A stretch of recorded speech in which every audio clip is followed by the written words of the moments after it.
अरे मत सुनना, अब सुनना, ठीक है। सुनो, हमने यार ये पढ़ लिया कि यार भैया अगर मॉडरेटली रिएक्टिव एलिमेंट है तो उसके लिए हम दो टेक्निक लगाते हैं। अगर सल्फाइड हो रहा है तो रोस्टिंग प्रोसेस लगाते हैं, और कार्बोनेट हो रहा है तो कैल्सिनेशन टेक्निक लगाते हैं। और दोनों टेक्निक में क्या पढ़ा था हमने? दोनों टेक्निक में पढ़ा था ये पार्ट कि अगर सल्फाइड हो रहा है तो उसमें रोस्टिंग प्रोसेस लगाओ और वो हीट है, तो क्या नाम है, और रोस्टिंग प्रोसेस का मतलब क्या है? जब उसको हीट किया जाता है एक्सेस एयर के प्रेजेंस में।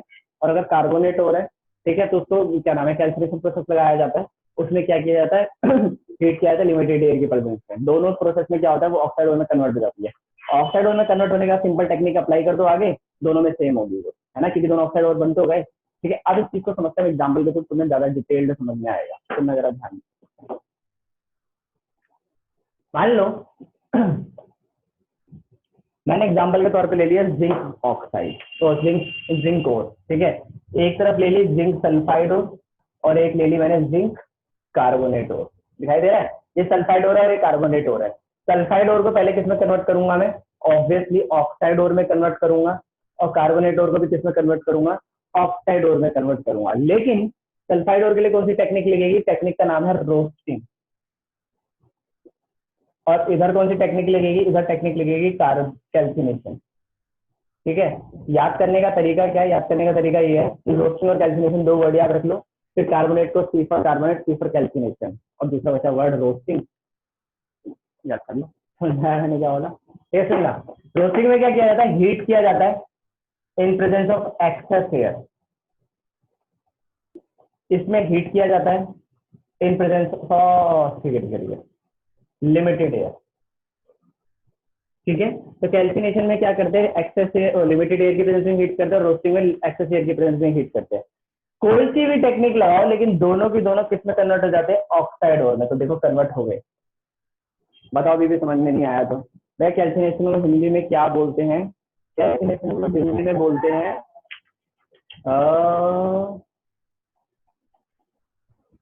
यार मुझे याद था,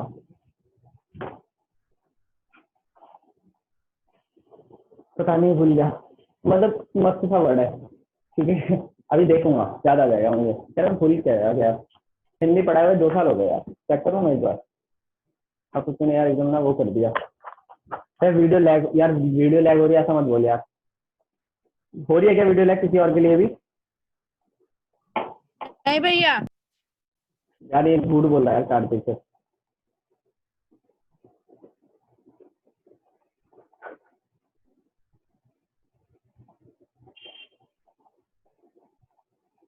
हिंदी में मतलब बता रहा है पकाना, लेकिन इसका मतलब और कुछ होता है यार। चलो कोई नहीं। हाँ हो रही है, नहीं हो रही। अरे भाई किसकी बात मानूं मैं?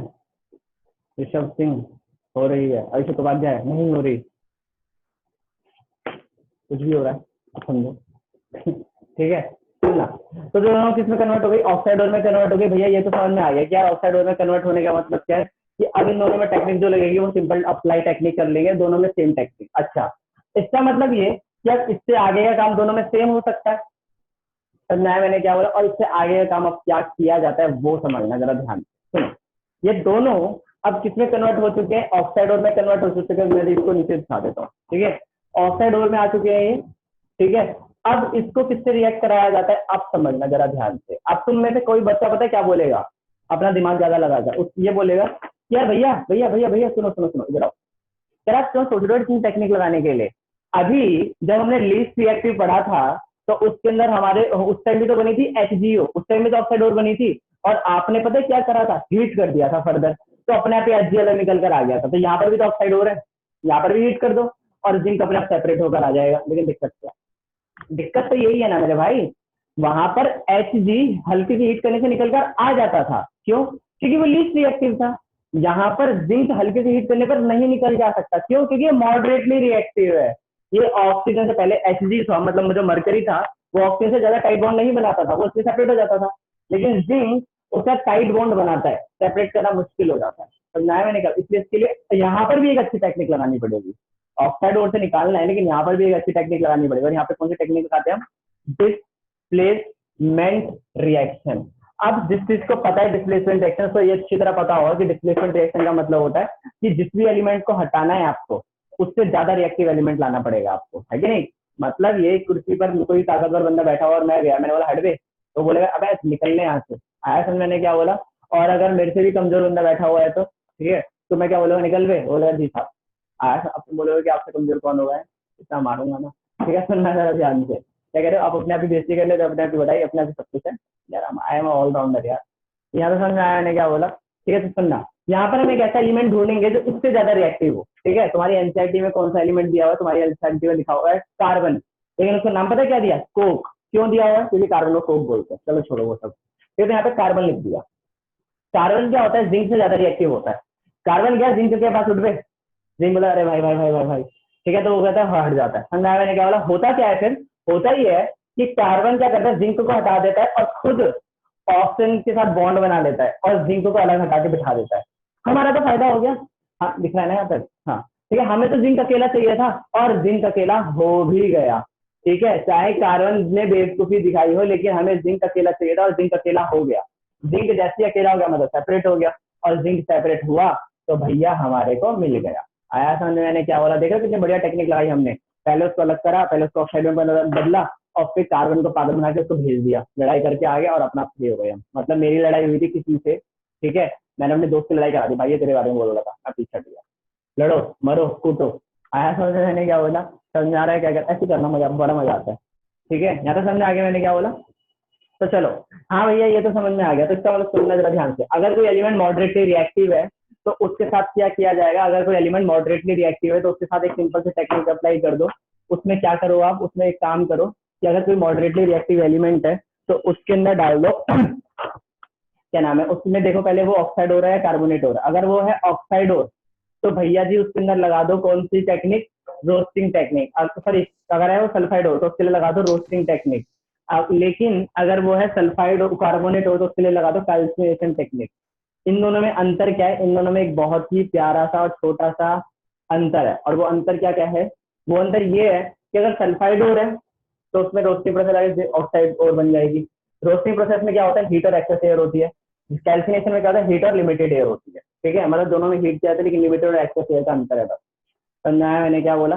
ठीक है, ये अंतर है। दूसरी तरफ क्या है, दूसरी तरफ है moderately reactive element. Moderately reactive element के लिए ये, उसके बाद आ गई हमारे पास ऑक्साइड और, दोनों सेम है, दोनों में एक ही टेक्निक लगा दो। और क्या टेक्निक है, डिस्प्लेसमेंट टेक्निक। जो जितना ज्यादा रिएक्टिव हो तो उतने ज्यादा से रिप्लेस कर दो, और जितना ज्यादा एलिमेंट रिप्लेस हो जाएगा उसी हिसाब से वो अकेला हो जाएगा। और एलिमेंट अकेला ही तो चाहिए था, एलिमेंट अकेला हुआ, यहाँ अकेला हुआ, यहाँ हमारी खुशियों का बांध टूट पड़ा। आया समझ मैंने क्या बोला। ठीक है, कुछ और भी बताना है क्या इस टॉपिक में, अब बोला तो बताया मुझे तो हुई। चलो ये तो खत्म हो गया, ज्यादा समझ में नहीं आया तो ठीक है। ठीक है, सुनना, चलो इसका केस खत्म हो गया। लेकिन पता है क्या, कभी कभी पता है क्या होता है, जैसे कि मैंने जिंक वाली रिएक्शन बताई तुम्हें, ठीक है, कभी कभी इस पॉइंट पता है क्या होता है, कभी कुछ एलिमेंट ऐसे होते हैं कि भाई साहब वो सेपरेट तो कर देते हैं, जैसे जिंक को हटा दिया कार्बन में, है ना, और चुपचाप निकल कर कार्बन मोनोऑक्साइड बना के निकल गया, सीओ वाला कार्बन मोनोऑक्साइड। कभी कभी पता है क्या होता है, कभी सीक्रेट बात है ध्यान सुनना, कभी कभी होता ही है कि छोटा सा एलिमेंट होता है ना, वो एलिमेंट उसको सेपरेट तो कर देता है लेकिन इतनी सारी हीट पैदा करता है। मतलब हीट क्यों पैदा कर रहा है सबको बताने के लिए, देखो मैंने इसकी नोट करी है, तो मैं एग्जाम्पल देखो यार, सब कुछ छोड़ो एग्जाम्पल देखो। Fe2O3 ये क्या है, iron oxide, plus Al aluminium. पता है क्या होता है, जब एल्यूमिनियम से रिप्लेस करता है तो पता क्या करता है, Fe को अकेले कर देता है, और पता क्या कर देता है, Al2O3 बना देता है। और भाई साहब इस रिएक्शन में इतनी ज्यादा हीट पैदा होती है, इतनी ज्यादा हीट पैदा होती है, इतनी ज्यादा हीट पैदा होती है कि जो अकेले जो आयरन हुआ है ना, ये आयरन लिक्विड स्टेट में मिलता है, मॉल्टन स्टेट में मिलता है। तो सोचो कितनी हीट पैदा कर रही होगी रिएक्शन। मतलब इन दोनों एलिमेंट को आप रिएक्ट करा दो, ठीक है, तो इतना आयरन तो अकेला हो जाएगा, ठीक है, आयरन को धक्का मार के एल्यूमिनियम आ गया, लेकिन वो इतनी ज्यादा हीट पैदा करता है कि जो आयरन जो अकेला हुआ है वो लिक्विड स्टेट में मिलता है। समझा। तो इसका मतलब ये कि जो प्रोडक्ट है वो इतनी ज्यादा हीट की वजह से मॉल्टन स्टेट में मिलेगा। तो ऐसी रिएक्शन को क्या बोला जाता है, ऐसी रिएक्शन को बोला जाता है थर्मिट रिएक्शन। क्या बोला जाता है, थर्मिट रिएक्शन। पक्का समझा है मैंने क्या बोला। तो क्या बोला जाता है इस रिएक्शन को, थर्मिट रिएक्शन। कब बोला जाता है कि when product is formed in molten state due to high amount of heat energy। समझा है मैंने क्या, रिएक्शन क्या बोला, थर्मिट रिएक्शन बोला जाता है। खत्म। ये भी एग्जांपल डिस्प्लेसमेंट के लिए आया था, समझ मैंने क्या बोला। खत्म। भैया हमने लीस्ट रिएक्टिव एलिमेंट पढ़ लिया जिसमें हमने सिंपल हीटिंग टेक्निक लगाई थी। फिर हमने मॉडरेटली रिएक्टिव एलिमेंट पढ़ लिए जो उनको सेपरेट करा था हमने रोस्टिंग और कैल्सिनेशन टेक्निक लगाई।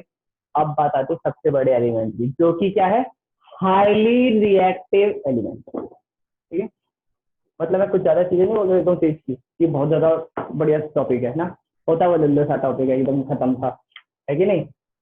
चलो कोई बात नहीं। अब बात आती है किसकी, हाईली रिएक्टिव एलिमेंट की। पक्का सुनना है मैंने क्या बोला। अब देखो यार, ये तो तुम्हारे दिमाग में भी बैठ गया होगा, ठीक है तुम्हारे, हाँ निस्तापन, कैल्सिनेशन का मतलब निस्तापन। नहीं यार एक और था यार इसका, कोई बात नहीं, एनसीईआरटी डाउनलोड करूंगा ना तब पता लगेगा। अगर सुनना है मैंने क्या बोला वो सब छोड़ो, ठीक है। हाईली रिएक्टिव एलिमेंट, तो हाईली रिएक्टिव एलिमेंट के लिए क्या किया जाता है, अब इसके लिए बहुत ज्यादा तगड़ी टेक्निक लगानी पड़ेगी, खुद सोचो यार। अगर मॉडरेटली रिएक्टिव के लिए थोड़ी अच्छी टेक्निक लगानी पड़ेगी तो हाईली रिएक्टिव के लिए तो और ज्यादा तगड़ी टेक्निक लगानी पड़ेगी। अगर और ज्यादा तगड़ी टेक्निक लगानी पड़ रही है तो भैया कोई ना कोई तो लोचा है कि नहीं। अगर कोई ना कोई लोचा है तो इसका मतलब, समझा मैंने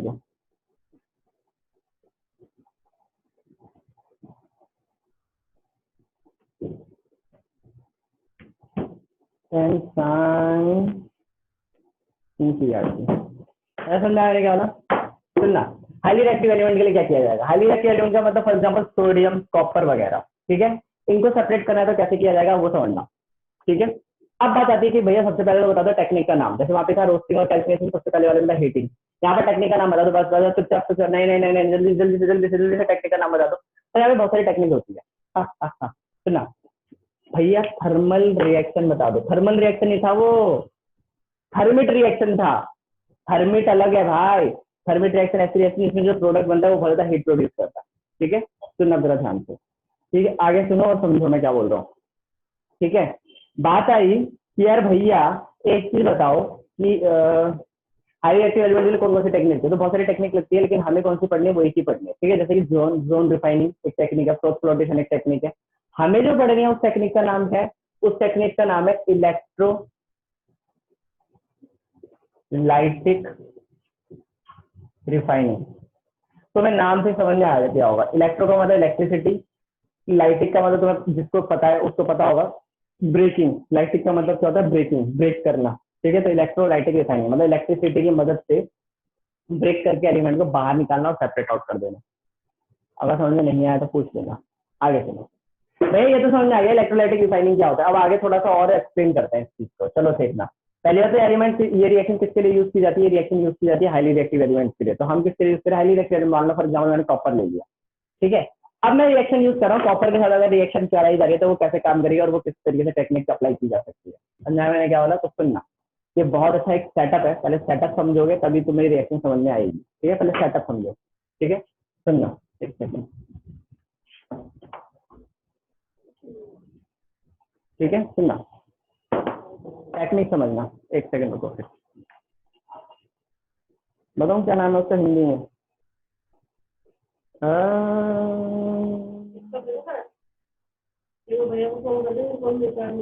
क्या, अरे कहाँ गया,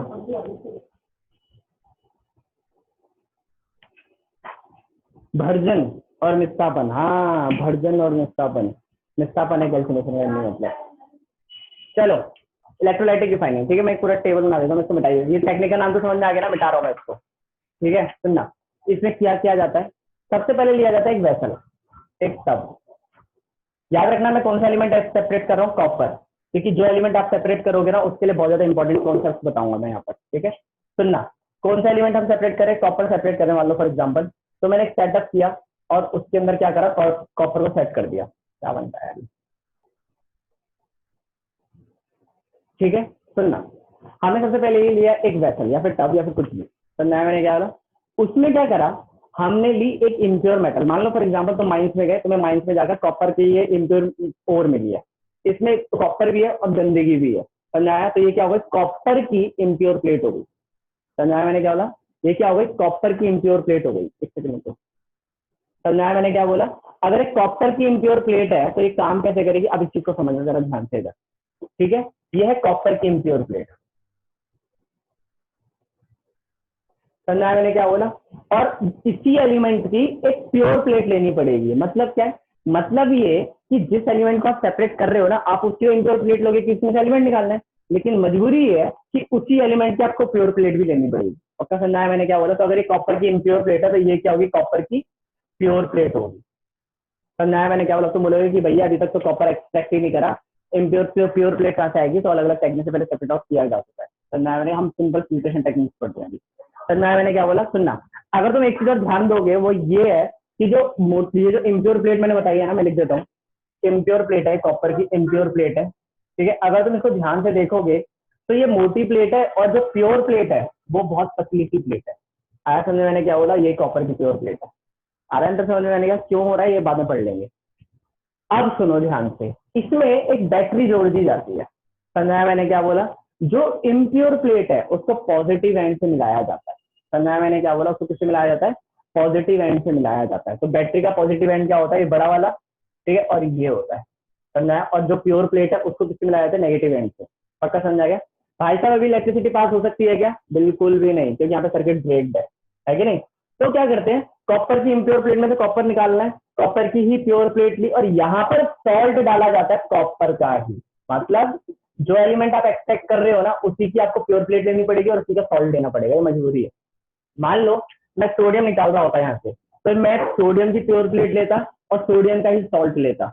पक्का समझ आ रहा है मैं क्या कह रहा हूँ। तो मैं सब काम सोडियम के साथ करता, लेकिन इलेक्ट्रिसिटी अभी भी कंडक्ट नहीं होगी, इसीलिए मुझे इसमें क्या डालना पड़ेगा, ये डालना पड़ेगा मुझे, सॉल्ट ऑफ कॉपर प्लस कोई भी एक एसिड, ठीक है। तो H2SO4 एसिड डाल दिया मान लो मैंने।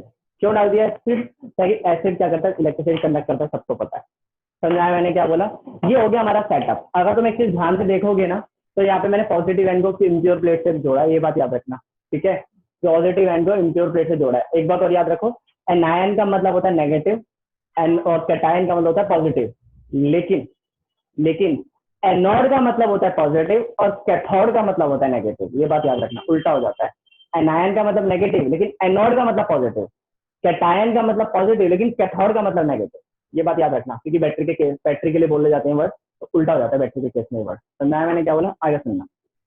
अब ये हो गया सेटअप पूरा, और जैसे ही सेटअप पूरा होता है तो इलेक्ट्रिसिटी पास होने लग जाती है। और इलेक्ट्रिसिटी पास होने की वजह से पता है क्या होता है, होता ये है कि जो ये एनोड वाली प्लेट है ना, मतलब जो इम्प्योर प्लेट है, इसमें से जो गंदगी होती है, दिमाग लगाना मैं क्या बोल रहा हूँ, इसमें से जो गंदगी होती है, गंदगी निकलने लग जाती है, सेपरेट आउट होने लग जाती है। दिमाग लगाना क्या बोल रहा हूँ, इम्प्योर प्लेट में से जो गंदगी होती है वो नीचे नीचे इकट्ठी होने लग जाती है, यहाँ पर इकट्ठी होने लग जाती है गंदगी। समझाया मैंने क्या बोला। और इसमें काम की चीज भी तो होगी कॉपर, वो कॉपर यहाँ से ब्रेक डाउन होने लगेगी ये प्लेट, ठीक है। तो धीरे धीरे ब्रेक डाउन होने लगेगी ये प्लेट, ठीक है। और गंदगी नीचे बैठेगी, तो उसमें से थोड़ी बहुत काम की चीज निकलेगी, वो इस प्लेट पे आके इकट्ठी होने लग जाएगी। समझाया मैंने क्या बोला। मतलब ये कि मान लो फॉर एग्जाम्पल इम्प्योर प्लेट है, इसके साइड में एक प्योर प्लेट लगी हुई है, मान लो इम्प्योर प्लेट है ये, ठीक है। इस साइड में एक प्योर प्लेट लगी हुई है, तो ये क्या करेगा, अभी इलेक्ट्रिसिटी पास होगी तो इम्प्योर प्लेट धीरे धीरे ब्रेक डाउन होने लगेगी, तो इसमें से जो गंदगी होगी वो नीचे बैठ जाएगी और जो काम की चीज होगी इस प्लेट पर इकट्ठी हो जाएगी। एंड में एक टाइम ऐसा आया कि ये जो प्लेट है ये पूरी तरह से खत्म हो जाएगी, इम्प्योर प्लेट में सारी गंदगी अलग हो गई, गंदगी अलग होकर नीचे बैठ गई, है कि नहीं। और काम की चीज से आ गई, और काम की चीज ऐसी इससे आती है, इसमें काम की चीज को निकाल लिया जाता है और वो सेपरेट आउट हो जाता है। बताओ समझ में नहीं आया तो समझाया मैंने क्या रहा। आगे देखना, ये जो गंदगी है वो यहाँ पे आके बैठ गई है, इस गंदगी का नाम पता है क्या होता है, ये गंदगी कहाँ से आई है, ये गंदगी आई इस प्लेट से। और मैंने अभी बताया ये पॉजिटिव एंड से जुड़ी हुई है, और पॉजिटिव को क्या बोलते हैं, एनोड। ये कौन सी प्लेट थी, एनोड प्लेट थी। तो ये एनोड प्लेट की गंदगी है। आ रहा समझ में क्या होता है, गंदगी किसकी है, एनोड प्लेट की है। और एनोड प्लेट की गंदगी की वजह से इसका नाम क्या पड़ गया, एनोड की गंदगी, एनोड मड। मतलब एनोड की गंदगी, एनोड मड, मड मतलब कीचड़, एनोड की गंदगी। समझाया मैंने क्या बोला। और सारी काम की चीजें इकट्ठी हो जाती है और यहाँ से सेपरेट आउट करके निकाल लिया जाता है सारी चीजों को। बताओ अभी भी समझ में नहीं आया तो, ठीक है। यहाँ तक एक चीज आगे समझना, ये धीरे धीरे प्लेट क्या होती है, पूरी तरह से खत्म होने लग जाती है, हमें इसका मतलब नहीं है, लेकिन यहाँ पे काम की चीज इकट्ठी हो गई और ये पूरा सेटअप यहाँ से तैयार होकर आ गया, ठीक है। दोबारा बताता हूँ। सबसे पहले सेटअप किया गया, कॉपर को एक्सट्रैक्ट करना था, तो कॉपर की इम्प्योर प्लेट ली गई, कॉपर की प्योर प्लेट ली गई, कॉपर की इम्प्योर प्लेट पे एनोड बनाया गया, मतलब पॉजिटिव एंड से जोड़ा गया, और कॉपर की प्योर प्लेट को कैथोड बनाया गया, मतलब नेगेटिव एंड से जोड़ा गया, और बीच में एक सॉल्ट डाल दिया जो कि कॉपर का ही था, या फिर जो भी आप एलिमेंट ले रहे हो उसी के हिसाब से, और एसिड डाल दिया ताकि वो इलेक्ट्रिसिटी कंडक्ट कराए। जैसे इलेक्ट्रिसिटी कंडक्ट होती है, इम्प्योर प्लेट ब्रेक डाउन लग जाती है। काम की चीजें यहाँ पर आने लग जाती है और गंदगी नीचे इकट्ठी होने लग जाती है और ये काम चलने लग जाता है। पक्का समझ में आया मैंने क्या बोला?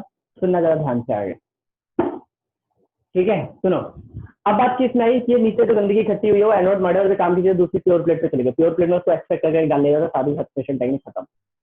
इलेक्ट्रिसिटी की वजह से रिफाइनिंग हुई है, इसलिए टेक्निक का नाम क्या रखा गया था? Electrolytic refining. क्या नाम रखा गया था? इलेक्ट्रोलाइटिक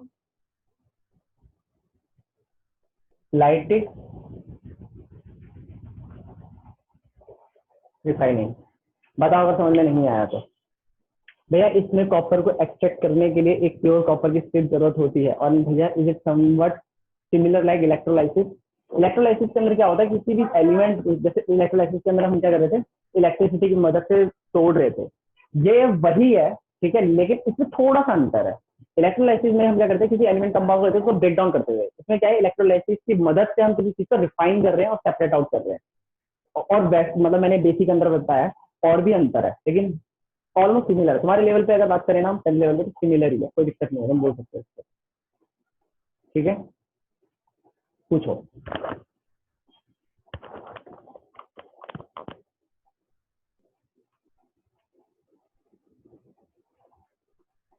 समझ आया मैंने क्या बताया यहाँ तक? अगर अभी भी समझ में नहीं आया तो पूछ लेना, ठीक है? आगे बढ़ते सुनना। अच्छा भैया एक बात छोड़ो, एक बात बताओ कि हमको अभी तक सब कुछ समझ में आ गया, मतलब हमने बेसिक टेक्निक भी पढ़ ली, ठीक है, मतलब लीस्ट एक्टिव एलिमेंट के लिए पढ़ लिया, मॉडरेटली एक्टिव एलिमेंट के लिए पढ़ लिया, और हाईली एक्टिव के लिए भी पढ़ लिया। आपको हमको तीनों चीज समझ में आ गया। अगर समझ में नहीं आया तो पूछ लेना, ठीक है? अब क्या टॉपिक है? अब टॉपिक कुछ नहीं है, एक छोटा सा टॉपिक है, ठीक है? और वो क्या? सबसे पहले तो कॉरोजन ही है। कॉरोजन का मतलब क्या होता है? तुम्हारे पास 3 टेस्ट ट्यूब है मान लो, एक टेस्ट ट्यूब, दूसरी टेस्ट ट्यूब और तीसरी टेस्ट ट्यूब। एक टेस्ट ट्यूब में तुम तीनों में तुमने आयरन नेल डाल दे क्योंकि उसमें जंग लगानी है हमको, ठीक है? पहली वाली टेस्ट ट्यूब में क्या करा हमने? पहली वाली टेस्ट ट्यूब में सिर्फ और सिर्फ हवा दी, ठीक है? मतलब बिल्कुल भी पानी नहीं दिया, ना ही हवा में जो पानी होता है ना वो भी नहीं दिया, मतलब मॉइस्चर वाली हवा ही नहीं है, सूखी हवा है बिल्कुल। दूसरी टेस्ट ट्यूब में पानी से पूरा डिप कर दिया, और लेकिन तीसरी टेस्ट ट्यूब में पता है क्या करा? हमने पानी और हवा दोनों चीजें दी। पक्का समझ आ रहा है मैं क्या कह रहा हूँ? और पानी जब दिया ना पूरे उसमें, तो ऊपर से ऑयल और डाल दे ताकि अंदर हवा जा ही ना सके। तो जंग किस में लगेगी? उस टेस्ट ट्यूब में जिस टेस्ट ट्यूब में आधी जो आयरन ले लिया हवा में और आधी पानी में। क्यों? इससे साफ क्या प्रूव हो रहा है? ये साफ प्रूव ये हो रहा है कि आयरन की रस्टिंग तब होती है जब उसको हवा नहीं, पानी नहीं, जब दोनों चीजें एक साथ मिलती है। पक्का समझाया मैंने क्या बोला? अब अगला टॉपिक है प्रिवेंशन फ्रॉम, क्या नाम है, कितना टाइम बचा? 13 मिनट ना हो जाएगा। प्रिवेंशन फ्रॉम रस्टिंग, रस्टिंग से कैसे बचाया जाए, फिर कॉरोजन से कैसे बचाया जाए, ठीक है? तो हमारे पास कुछ टेक्निक्स है जो तुमने चैप्टर 1 में भी पढ़ी थी, लेकिन मैंने उस टाइम भी बोला था कि चैप्टर 3 में, आपका सिमिलरिटी हो गया, लेकिन मैंने क्या बोला था कि उस टाइम बोला था चैप्टर 3 में पढ़ना है हमको, ठीक है? तो अब तो टॉपिक ही डिलीट, पूरा चैप्टर डिलीट हो गया। लेकिन एक बात याद रखना कि ये कौन कौन सी टेक्निक है, तो मैं सबका नाम बता रहा हूँ, सबका मतलब बता रहा हूँ। सबसे पहले आती है पेंटिंग, तो सबको पता है, पेंट कर दो किसी आयरन में उस पर, तो उससे वो बचा जाता है तो कॉरोजन से। दूसरा होता है क्या नाम है? पेंटिंग। फिर आता है ऑयलिंग, ऑयलिंग कर दो। फिर आता है ग्रीसिंग, ग्रीसिंग यूज कर दो। ग्रीसिंग में क्या होता है? ग्रेफाइट होता है, ठीक है? फिर आता है एक वर्ड एनोडाइजिंग। एनोडाइजिंग का मतलब क्या होता है? एनोडाइजिंग यूज किया जाता है स्पेसिफिकली टर्म एल्यूमिनियम के लिए, सॉरी, हाँ एल्यूमिनियम के लिए, ठीक है? एल्यूमिनियम में क्या किया जाता है? उसकी वो ना करोड़ हो सकता है, इसीलिए उसको क्या किया जाता है? उसको ऐसे छोड़ देते हैं। जब एल्यूमिनियम ऑक्सीजन से रिएक्ट करता है उसके ऊपर एक व्हाइट कलर की परत चढ़ जाती है। उससे फायदा क्या होता है? उससे फायदा ये होता है कि जब व्हाइट कलर की एक परत चढ़ जाती है ना, वो फर्दर रिएक्ट नहीं करता, तो बाद में फिर आगे एल्यूमिनियम को कॉरोड होने से बचाता है। और यही टेक्निक उसकी यूज की जाती है, वो क्या नाम है, टॉयज बनाने में। तो एल्यूमिनियम में टॉयज बना दिए जाते हैं, तो एक बार कॉरोड होता है उसके बाद फर्दर कॉरोड नहीं होता, वो एज इट इज रहता है। समझ में आ गया? लेकिन इससे एक इंपॉर्टेंट टर्म है, ये दो वर्ड है अभी, गैल्वेनाइजेशन और एक है एनोडाइजिंग। एनोडाइजिंग को अलग रखो, तो सॉरी अलॉइंग, अलॉइंग अलग टर्म है, अलग रखो। पहले गैल्वेनाइजेशन समझो। गैल्वेनाइजेशन का मतलब क्या होता है? देखो यार, किसी भी आयरन की चीज को अगर हमको बचाना होता है ना कॉरोजन से, हम पता क्या करते हैं? उसके ऊपर एक जिंक की परत चढ़ा देते हैं। सुनना जरा ध्यान से, जब किसी आयरन के ऊपर जिंक की परत चढ़ा दी जाती है तो उसको क्या बोला जाता है? उसको बोला जाता है गैल्वेनाइजेशन। अब तुम बोलोगे सर इसका मतलब क्या है? देखो हिंदी में जो बच्चे रिलेटेड है, मतलब हिंदी टर्म्स से, तो उनको शायद इसका मतलब भी पता होगा। इसका मतलब पता है क्या होता है? इसको हिंदी में कहते हैं कलई चढ़ाना, ठीक है? तो पेरेंट्स को पता होगा। तो इसमें करते क्या है? जैसे कि फॉर एग्जाम्पल कढ़ाई है, ठीक है, आयरन की होती है, उसमें एक जिंक की परत चढ़ा देते हैं, ठीक है? उससे होता है क्या कि अगर कॉरोजन होगा भी, अगर ऑक्सीजनेशन होगा भी, तो पहले कौन सी लेयर टकराएगी? जिंक। जिंक टकराएगी लेकिन अंदर आयरन बचा रहेगा। लेकिन इस टेक्निक का फायदा क्या है? और एक क्वेश्चन भी आता था, अब तो चलाएगा ही नहीं, लेकिन क्वेश्चन भी आता था। क्वेश्चन ये था कि जब जिंक की परत चढ़ा दी जाती है तो जिंक की परत टूटने के बाद भी आयरन को जंग नहीं लगती। ऐसा क्यों? तो उसका सिंपल सा आंसर ये है, दिमाग लगाना जरा। वो इसलिए क्योंकि पहले क्या होता है, आयरन पे जिंक की परत चढ़ा दी, ठीक है, जिंक तो रिएक्ट नहीं होने देगा, लेकिन जिंक का क्या करता है, आयरन से रिएक्ट करके वो स्टेबल कर देता है। जब आयरन स्टेबल हो गया तो बाद में किसी वाटर के मॉलिक्यूल से रिएक्ट करेगा क्या? क्या नहीं। इसलिए वो जिंक की परत टूटने के बाद भी रिएक्ट नहीं करता क्योंकि वो स्टेबल हो चुका है। तो नया मैंने क्या बोला, लास्ट एक टर्म है अलॉइंग। अलॉइंग का मतलब क्या होता है कि जब दो एलिमेंट्स को मिलाकर एक नया एलिमेंट बनाया जाए, नया कंपाउंड बनाया जाए, उसको कहते हैं अलॉय। ठीक है, जैसे कि फॉर एग्जांपल स्टेनलेस स्टील। हमारे घरों में जो स्टेनलेस स्टील के बर्तन होते हैं वो कैसे बनाए गए हैं? वो तीन एलिमेंट्स को मिलाकर बनाए गए हैं। पहला एलिमेंट क्या? कार्बन। पहला एलिमेंट तो आयरन है ऑब्वियसली। पहला एलिमेंट है आयरन, तो इसके अंदर दो चीजें और मिला दी जाती है, एक है क्रोमियम और एक है क्या नाम है, क्रोमियम और मैं भूल गया। ठीक है, एक सेकेंड। निकल। हाँ, क्रोमियम और निकल। हाँ निकल, ठीक है ठीक है ठीक है, धन्यवाद यार। ठीक है, वैसे फॉर एग्जाम्पल ब्रॉन्ज है, ठीक है, तो उसके अंदर अलग अलग एलिमेंट मिलाए जा रहे हैं। ठीक है, एक बात और याद रखना, तुम्हारी बुक के अंदर परसेंटेज वगैरह नहीं दे रही थी, हमें परसेंटेज वगैरह पढ़नी भी नहीं है, ठीक है, लेकिन मैं जब लिखवाता था तो मैं परसेंटेज बताता था क्योंकि आपको किसी काम का नहीं है। तो यार क्लास का बैकअप लिंक भेजना, मेरा नेटवर्क में प्रॉब्लम हो रही है। ठीक है, तो नया मैंने क्या बोला, ठीक है। तो अच्छा एक बात और याद रखना, अलॉय से फायदा क्या होता है? अलॉय से फायदा ये होता है कि अगर एक एलिमेंट है, ठीक है, उसकी अगर प्रॉब्लम, मान लो फॉर एग्जाम्पल आयरन है, अगर तुम प्योर आयरन को पकड़ोगे ना तो तुम प्योर आयरन को कैसे तोड़ सकते हो? ऐसे हाथों से तोड़ सकते हो। पक्का समझ आया मैंने क्या बोला? लेकिन जो हमारे घरों में जो आयरन आता है वो तो बहुत ज्यादा हार्ड होता है, तो उसको कैसे बचाया जाता है? तो वो भी एक अलॉय है। कैसे? जब आयरन के अंदर 0.05% कार्बन मिला दिया जाता है, दिमाग लगाना मैं क्या बोल रहा हूँ, जब आयरन के अंदर 0.05% कार्बन मिला दिया जाता है तो जो चीज अलॉय निकल कर आती है वो होती है आयरन। ठीक है, और वो तोड़ा नहीं जा सकता, वो एकदम हार्ड सॉलिड होता है। समझाया मैंने क्या बोला? बस, चैप्टर भी खत्म। जितना भी डिलीटेड टॉपिक था मैंने वो भी बता दिया, और अब मैंने पूरे सिलेबस का कोई भी ऐसा टॉपिक नहीं छोड़ा जो डिलीटेड हो और मैंने तुम्हें बताया ना हो। अब शायद तुम्हें अच्छा लग रहा होगा कि हमने डिलीटेड भी पढ़ लिया और वो भी पढ़ लिया। जिन्होंने नहीं पढ़ा उनके भगवान भरोसे, लेकिन तुमने पढ़ लिया। भैया चैप्टर 14। चैप्टर 14, ठीक है, उसको भी देख लेंगे किसी दिन। ठीक है, वैसे वो आएगा नहीं, वैसे तो आ ही नहीं रहा, ये आ तो ये भी नहीं रहा था। ठीक है, लेकिन हाँ देख लेंगे। अगर तुम्हें पढ़ना है तो उसमें मैक्सिमम 3 या 4 सेशन लगेंगे। वैसे मैं कराने को तो 2 सेशन में भी करा नहीं सकता, 2 सेशन में तो नहीं होगा, 3 सेशन में हो सकता है वो, 3 या 4 सेशन में हो सकता है वो। ठीक है, अगर 3 या 4 सेशन में हो सकता है तो देख लेंगे, कर लेंगे उसको। आयरन के अंदर क्या मिलाया जाता है? कार्बन। कार्बन मिलाया जाता है, तो वो रिएक्ट, तो कैसे रिएक्ट करते हैं? तो वो रिएक्ट कैसे करते हैं मतलब आयनिक बॉन्ड, आयनिक कोवलेंट बॉन्ड, सारे बॉन्ड काम करते थे। भैया मुझे दोबारा सेशन का बैकअप भेजा। ठीक है सर, ठीक है देव भाई, घर पे आके भेजू क्या लिंक? ये बता, ग्रुप में भेज दूंगा भाई। तो मैं आया आता। चलो, अगर अभी भी किसी को कुछ पूछना तो पूछ लो, वरना मैं क्लास का एंड कर रहा हूँ। दी एंड। अगर कोई दिक्कत है तो पूछ लो। पूछना है कुछ? मैंने भेजा है। क्या भेजा है? भैया आयरन एंड जिंक को तो मेटल्स है ना, तो क्या हो गया? मतलब आयरन और जिंक तो रिएक्ट भी तो कर रहे हैं। स्टेबिलिटी चाहिए मैडम, स्टेबिलिटी। अच्छा तू उससे रिलेट कर रही है कि क्या नाम है, हमने आयनिक बॉन्ड पढ़ा था उसके साथ, तो ये कोवलेंट बॉन्ड बना लेंगे, ऐसी कोई दिक्कत नहीं है। उसके अंदर हमको स्टेबिलिटी चाहिए बस, समझा है? तो जरूरी थोड़ी आयनिक बॉन्ड एक पॉसिबल तरीका है। ठीक है, ग्रेफाइट में भी कार्बन मिला होता है ना सर, ग्रेफाइट ही कार्बन है। कार्बन हमारे एनवायरमेंट 2 तरीके से एग्जिस्ट करता है। ठीक है, अब तो 3 तरीके से करता है, हमने चीज ढूंढ ली है। तो पहला था ग्रेफाइट, दूसरा है डायमंड, और तीसरा है बकमिंस्टर फुलरेन। तो कार्बन 3 तरीके से एग्जिस्ट करता है एनवायरमेंट में, एक है ग्रेफाइट, दूसरा है कार्बन, तीसरा है बकमिंस्टर फुलरेन। ठीक है, तो ग्रेफाइट में कार्बन नहीं होता, ग्रेफाइट बना ही कार्बन से है, समझ आया? बस अंतर यह है कि कार्बन से एक बनी हुई एलोट्रोपिक ग्रेफाइट जो कि बिल्कुल पाउडर्ड स्टेट है, और दूसरी तरफ है डायमंड जो one of the hardest material है। ठीक है, खत्म। चलो मिलते हैं अब अगली क्लास, मतलब कल तुम्हारी रेगुलर क्लास के अंदर, उसके बाद देखेंगे। अगर चैप्टर नंबर 14 अगर तुम्हें पढ़ना होगा तो किसी दिन निकाल लेंगे उसके लिए भी टाइम, उसको भी देख लेंगे। ठीक है भैया, अगर हम गोल्ड की इलेक्ट्रोलाइटिक रिफाइनिंग करेंगे तो जॉन सॉल्यूशन होगा, उसमें भी गोल्ड पार्टिकल डिसॉल्व हो जाएंगे, और same with any other metal. हाँ बिल्कुल होता है। देखो तुम्हारे गलियों में जो नहीं आते कि तो क्या नाम है, सोने की सफाई करा लो, सोने के ऊपर से गंदगी हटवा लो, तो वो करते क्या है? वो यही करते हैं, ऊपर से गंदगी तो हटाते हैं, ऊपर से एक परत भी हट जाती है, और वो सारी परत जो है उनकी लिक्विड में चल जाती है, सॉल्यूशन में चल जाती है। घर पे जाके क्या करते हैं, उसको सेपरेट करते हैं, उसमें से गोल्ड कुछ पार्टिकल सेपरेट आउट करते हैं। ऐसे 10 घरों से भी अगर उन्होंने कर लिया तो 1 ग्राम गोल्ड तो मिल जाएगा, और 1 ग्राम गोल्ड की कॉस्ट बहुत ज्यादा है। ऐसे मैंने कहा यही किया जाता है उसके अंदर। ठीक है, चलो मिलते हैं। अगर कुछ पूछना है तो ग्रुप में पूछ लेना, कोई दिक्कत नहीं है। मिलते हैं, ठीक है, बाय बाय, गुड नाइट, भगवान तुम्हारा भला करे। शुरुआत मुझसे करें, ठीक है, चलो बाय।